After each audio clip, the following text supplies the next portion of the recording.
Les vraies voix Sud Radio, 17h-19h, Frédéric Brindel. Très heureux de vous retrouver. 3e jour de l'année et encore plein de questions, des débats et des invités et des vraies voix. Et puis vous, les auditeurs de Sud Radio. Absolument, moi je suis outré, je suis scandalisé par les prix qui sont pratiqués actuellement, que ce soit dans l'alimentation ou autre, bien sûr. Alors, Eric, on va faire réagir les vraies voix et bonne nouvelle. Alors, Abel Boilly nous a retrouvés, donc je le rappelle, auteur de Qu'est-ce qu'être français. Il y a eu un petit problème de voiture. On pourrait parler du prix de l'essence. Vous avez eu un petit peu d'argent quand même pour mettre oui, j'ai réussi à venir. C'est plus un problème pour trouver de la place pour se garer. Oui, Abel, je vous provoque. Bon, merci de nous retrouver. C'est vrai ce que dit Eric de Villeneuve-sur-Lot. Ça mine le moral, cette affaire. Je crois que c'est un indicateur tellement fort, ces histoires de prix.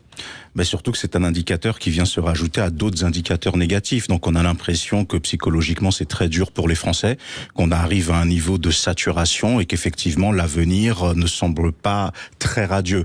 Et rajouter à cela que le politique ne semble pas être dans l'anticipation mais uniquement dans la réaction, avec une sorte d'incapacité à proposer des solutions concrètes et viables pour le bien-être de nos concitoyens. Donc je comprends un petit peu ce défaitisme ambiant et cette confusion qui règne. Et c'est vrai, je rejoins notre auditeur quand il dit la guerre en Ukraine elle a bon dos. On se rend compte que oui, ça avait bon dos quand même pour certains produits. Et d'ailleurs, les distributeurs le reconnaissent eux-mêmes. C'est-à-dire qu'ils n'arrivent même plus à gérer.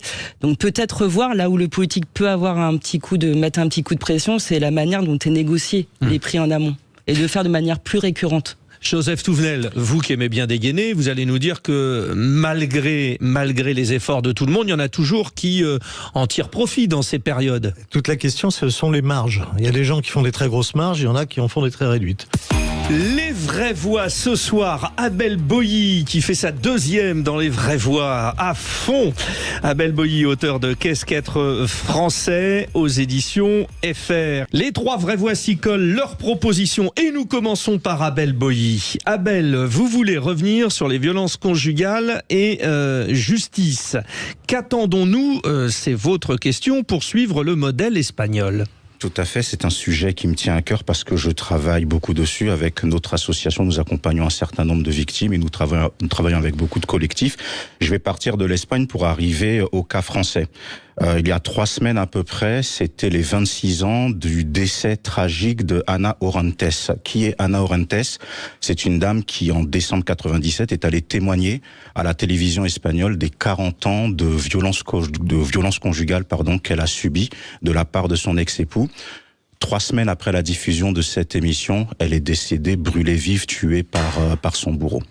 Ça a été un électrochoc monstrueux en Espagne, une émotion folle, ce qui fait que la législation s'est adaptée rapidement. Il y a eu un premier coup de fouet en 99, un deuxième plus décisif en 2004 et un renforcement en 2017. Et l'Espagne aujourd'hui est pris un peu comme une référence en Europe sur la lutte contre les violences faites aux femmes. Ça ne veut pas dire qu'il n'y en a pas, il y a toujours des bourreaux malheureusement, mais il y a une chose que les victimes demandent sur le modèle espagnol justement. La première chose, ce sont vraiment des équipes de police qui sont vraiment spécialisées et référentes sur le suivi pour des l'écoute dossiers. et pour la réception des plaintes, même pour notamment. la réception des plaintes, pour le suivi, parce que il y a des améliorations, mais ça reste encore compliqué. Et puis il y a un point qui est très important en France, lorsqu'une personne est victime de violences conjugales, qu'elle prend un avocat, elle porte plainte, ça passe au pénal, donc le bourreau peut avoir une condamnation, mesure d'éloignement, amende, prison avec sursis, peu importe. La victime se dit que son calvaire est fini, que tout va mieux aller. Et puis on lui dit attention, il y a un enfant au milieu, donc maintenant il faut aller au civil parce que le bourreau demande la garde alternée, voire la garde exclusive. Donc la victime qui pensait qu'elle allait avoir la paix se retrouve maintenant dans une deuxième procédure. Confrontation nouvelle. Exactement, encore. face à son bourreau et des fois face à un JAF, un juge des affaires familiales qui va estimer, en dépit de la connaissance de la situation, qu'il ne faut pas casser la filiation entre un enfant et le père et qui va accorder la garde partagée. Donc là, que proposez-vous en vous appuyant, ce que vous disiez, sur l'Espagne? C'est une chose dont pourtant le ministre de la Justice, Éric Dupond-Moretti, avait fait allusion, c'est-à-dire que comme en Espagne, qu'il puisse y avoir des tribunaux dédiés exclusivement aux affaires familiales où et le pénal et le civil pourraient être traités au même endroit. Ça va dans ce sens-là, Aude Amadou, là, non? On n'y est pas encore. Mais sinon, c'est très difficile à juger ces affaires. Oui. Sauf quand quelqu'un est cogné, etc. Mais après... Parce qu'on peut peut-être être un très mauvais mari et aussi un bon père, éventuellement. Ouais, mais c'est compliqué parce qu'il y a des femmes qui se font frapper pendant la grossesse avec des coups très difficiles. Si j'osais dire, il y a vraiment des cas très difficiles. Et le tout dernier point, si vous me permettez 10 secondes, il y a le point aussi des enfants nés d'un viol. Aujourd'hui, il n'y a aucun statut parce que l'enfant n'est ni témoin ni victime forcément. Et il n'y a rien qui est fait pour encourager ces femmes qui prennent le courage de garder l'enfant, de leur donner de l'amour et de les éduquer malgré le traumatisme subi. Donc ce sont des choses que les victimes demandent. C'est très délicat, effectivement, mais c'est un sujet sur lequel il faut aller de façon un petit peu plus forte, à mon avis. Comme le dit Joseph, comme c'est de l'humain et une loi c'est plutôt global, c'est aussi là la difficulté. Merci pour ce tour de table. Le tour de table continue. Le tour de table d'Aude Amadou. Alors, la place de l'autorité dans notre système éducatif. Allez-y, je pense que c'est vaste. Il y a eu des décisions prises récemment, des élèves qui ne voulaient pas suivre le respect et qui ont été pénalisés. Ça bouge un peu là. Ça bouge, mais aujourd'hui, il y a quelque chose de dramatique qui s'appelle les réseaux sociaux, la mauvaise utilisation d'Internet par nos jeunes. Un exemple tout simple, lorsqu'il y a eu la vague d'attentats et la vague de départ en Syrie de certains de nos jeunes, dans les enquêtes policières, en fait, le fait de regarder des vidéos de décapitation, c'était un potentiel signe de radicalisation. Moi, je travaille beaucoup avec les jeunes sur le comportement numérique. Aujourd'hui, vous avez des millions de jeunes qui regardent des vidéos de décapitation matin, midi et soir. C'est terrible. Par curiosité malsaine. Et je finirai mon propos tout simplement par une citation de Victor Hugo. L'éducation, c'est la famille qui la donne. L'instruction, c'est l'État qui la doit. Tout est dit dedans. Ouais, c'est joli ça. C'est le petit plus de cette première semaine de l'année 2024. Nous la passons ensemble et ça nous fait grandement plaisir sur Sud Radio. Le principe, nos trois vraies voix ont planché. Nous les avons depuis ce matin avec Ottilie Pascal qui m'aide à préparer cette émission. Nous les avons testés en leur disant allez, réfléchissez. Que demandez-vous au gouvernement en 2024? Et chacun va y aller de sa petite note. Vous allez nous dire, les auditeurs de Sud Radio, si vous partagez ces demandes. Les vraies voix Sud Radio. Mes chers compatriotes, je vous souhaite une très belle et une très heureuse année 2024. Nous allons rechercher des compromis, des accords. Nous serons à l'écoute des propositions qui seront faites. Les vraies voix ce soir sont Abel Boilly, Joseph Touvenel et Aude Amadou qui commence. Demande au gouvernement Aude. Je rappelle que vous êtes ex-député de la majorité présidentielle. Bon, vous allez être gentil dans votre demande, non ? J'ai déjà répondu que je croyais plus au Père Noël, mais bon, d'accord. Trouver quelque chose. Ok, très bien. Alors, que demandez-vous ? Moi, ce que je demande, c'est un vrai gouvernement d'union nationale. Donc oui, il faut aller chercher tout le monde, parce que les Français, qu'on le veuille ou non, ils ont voté et pour l'extrême gauche, et pour l'extrême droite, et pour le centre. Ils ont voté pour tout le monde. Donc tous les Français doivent être représentés. Demande de Joseph Touvenel, maintenant. Bon, elle a placé le curseur haut d'Amadou. Vous, ça va être pas mal non plus. Une seule demande, le respect de la vérité. Oui, parce que la démocratie, c'est le vote. Mais pour voter, il faut avoir une juste information. Et quand on voit comment les politiques arrivent à nous masquer la réalité ou à mentir comme des arracheurs de dents, je leur demande juste, quand on peut, de dire la vérité. Parce qu'après, il ne faut pas s'étonner que les Français n'aillent plus voter. Et c'était du grand Joseph Touvenel, évidemment. Bon, alors du coup, allez-y, Abel Boilly, vous demandez une... Et vous êtes terribles, tous les trois ce soir-là. Vous demandez une véritable intelligence politique. Allez-y. Alors, je tiens à préciser que mon propos n'est aucunement une insulte. Donc, je vous ai dit que j'aimais beaucoup les citations et je vais m'en baser sur deux pour étayer mon propos.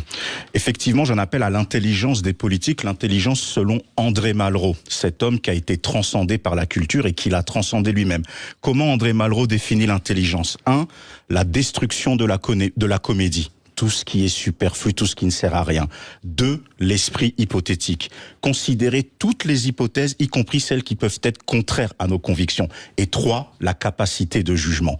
J'invite les politiques à couler dans cet esprit. Et dernière citation, Victor Hugo, que j'apprécie beaucoup aussi, qui disait « Le plus haut symbole du peuple, c'est le pavé. On lui marche dessus jusqu'à ce qu'il vous tombe sur la tête. » On a eu un bel avertissement avec les Gilets jaunes et j'invite les politiques à être intelligents et à la majorité d'arrêter consciemment ou inconsciemment de se comporter comme si l'élection de 2022 avait été un plébiscite du peuple. Voilà mon vœu. Eh bien, quand je pense que ce matin, on vous a houspillé avec Ottilie Pascal, qui nous aide à préparer cette émission, on vous a challengé les 3 vraies voix. Que demandez-vous au gouvernement ? Bah, vous avez été monstrueux tous les 3. Moi, je dis bravo. Vous avez de quoi être champion olympique. Ça tombe bien. On a un champion olympique. Alors, on doit dire paralympique. Moi, je dis olympique. J'en ai rien à faire. Mickaël Jérémias, qui va nous accueillir dans un instant. Oui, parce que il est désormais un grand représentant du mouvement olympique, puisqu'il est chef de mission de l'équipe de France paralympique aux Jeux de Paris 2024. Abel Boilly, vous êtes président de Tous Uniques, Tous Unis. Elle dit tellement de choses, cette appellation.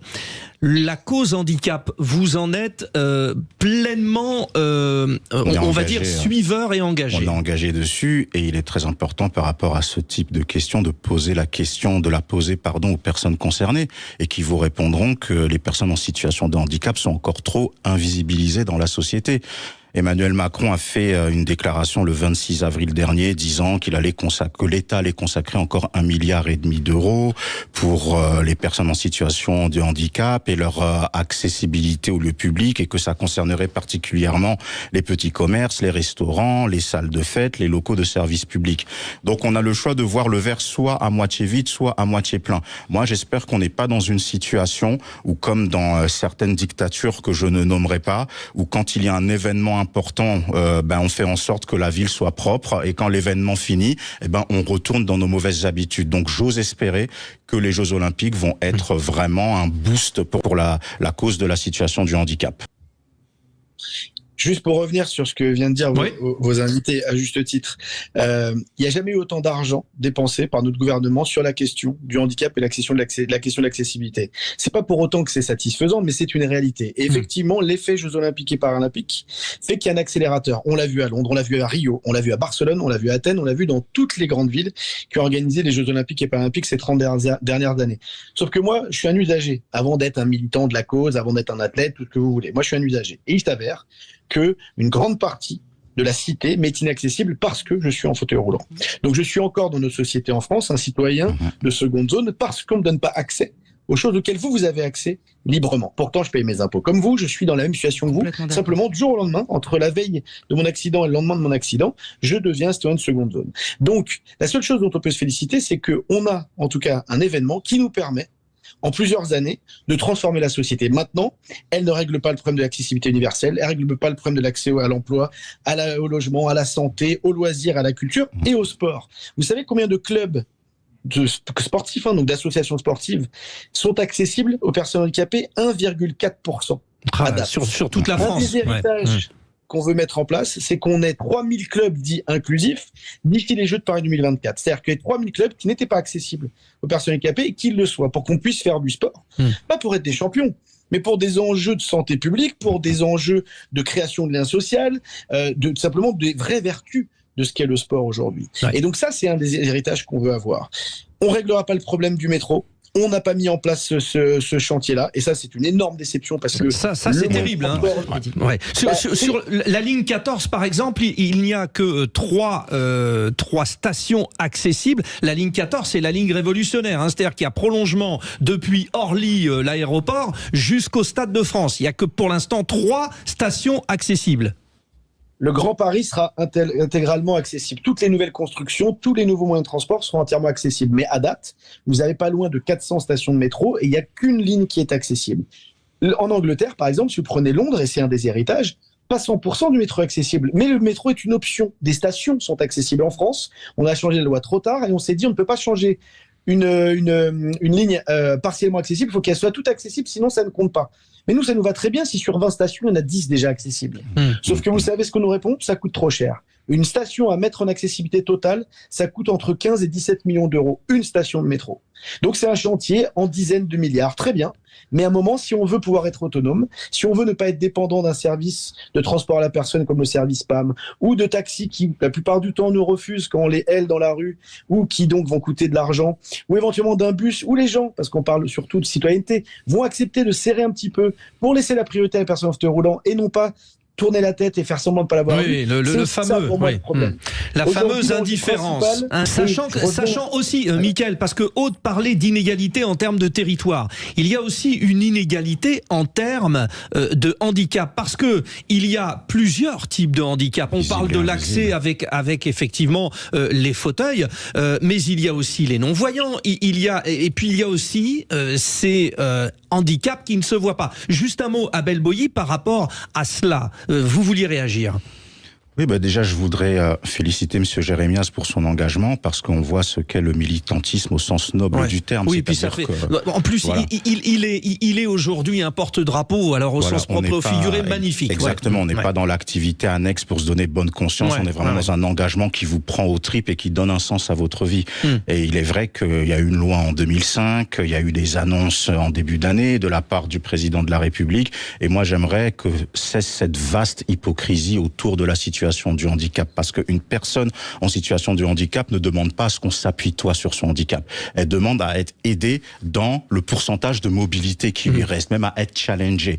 Ce sont des personnes qui sont très fortes psychologiquement. Moi, c'est quelque chose qui me marque. C'est pour ça que j'ai un énorme respect. Donc, il faut arrêter de les stigmatiser, de les ostraciser, de les invisibiliser. Il y a le potentiel de résilience. Encore faut-il permettre cette résilience. C'est-à-dire qu'on est dans une société, en plus, dans le système capitalisme, le recherche de la beauté, de la perfection du corps humain. On sait que ça laisse sur le bord du chemin certaines personnes, et ça on ne veut plus que ça dure, et on espère que les Jeux Olympiques, restons utopistes, espérons que ça aidera à faire un grand pas de l'avant. La réalité aujourd'hui, c'est que nous, on veut qu'on vous arrêtiez de fantasmer sur ce qu'on est. Nous ne sommes pas des super-héros, même les plus grands champions, comme certains d'entre nous, ça ne fait pas de nous les super-héros du quotidien, certainement pas. Et à l'inverse, on ne demande pas votre pitié, on ne demande pas votre compassion excessive, on demande que quand vous votez des lois en 2005, elles soient appliquées, ce qui n'est pas le cas.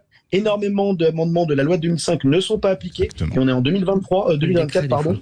Et donc, aujourd'hui, la question du droit et de la responsabilité individuelle. Chacun et chacune d'entre vous, vous avez la capacité à votre échelle, familiale, amicale, puis professionnelle, de changer l'existence de votre prochain. Ce qui s'applique pour moi, ça s'est appliqué il y a quelques années pour les femmes, ça s'est appliqué il y a une vingtaine d'années pour les Noirs et les Arabes, et quand ils étaient inexistants dans les médias, c'est la même problématique. C'est-à-dire qu'aujourd'hui, nous, on est les derniers de la bande, on est la dernière minorité qui n'a pas encore fait sa révolution. C'est noté, c'est noté.